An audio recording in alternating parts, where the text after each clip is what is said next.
পরিষ্কার, বাজেটটা ইস্যু না, এটা পরিষ্কার করে বলেছেন আদিত্যজি, মনীষজি।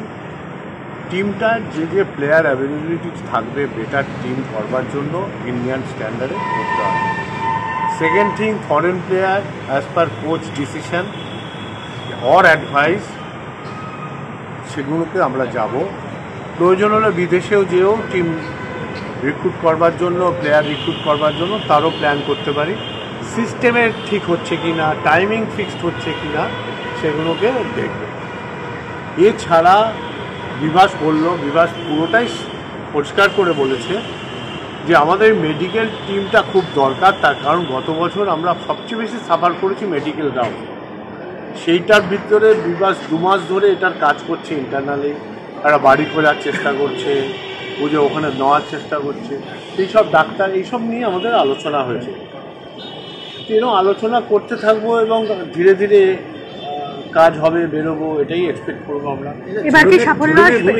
ঝুলনের ভূমিকা, আমরা ঝুলনের বক্তব্য হচ্ছে টিম সাফার করছে অনলি ফর আইএসএল, বাকি সে সর্বত্র সাফার করছে নট দ্যাট।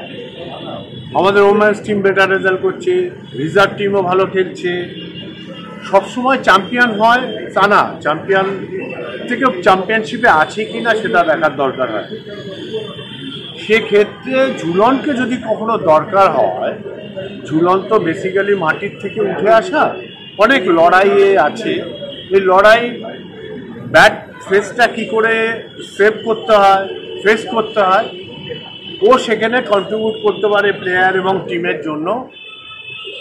যেভাবে আমরা ক্লাব কিংবা কোম্পানি ওকে ইউজ করতে চাইবো, ও ইউজ করতে রাজি আছে।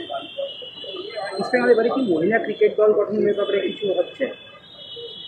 ওমেন্স ক্রিকেট টিম না, ওমেন্স ক্রিকেট টিম আমাদের ক্রিকেট সচিব বলতে পারবে, এটা সঞ্জীব আচার্য বলতে পারবে, এটা এক্স্যাক্ট আমার জানা নেই। দলের এবার সাফল্য নিয়ে কতটা আশাবাদী আপনারা? অবশ্যই আশাবাদী। Extra time.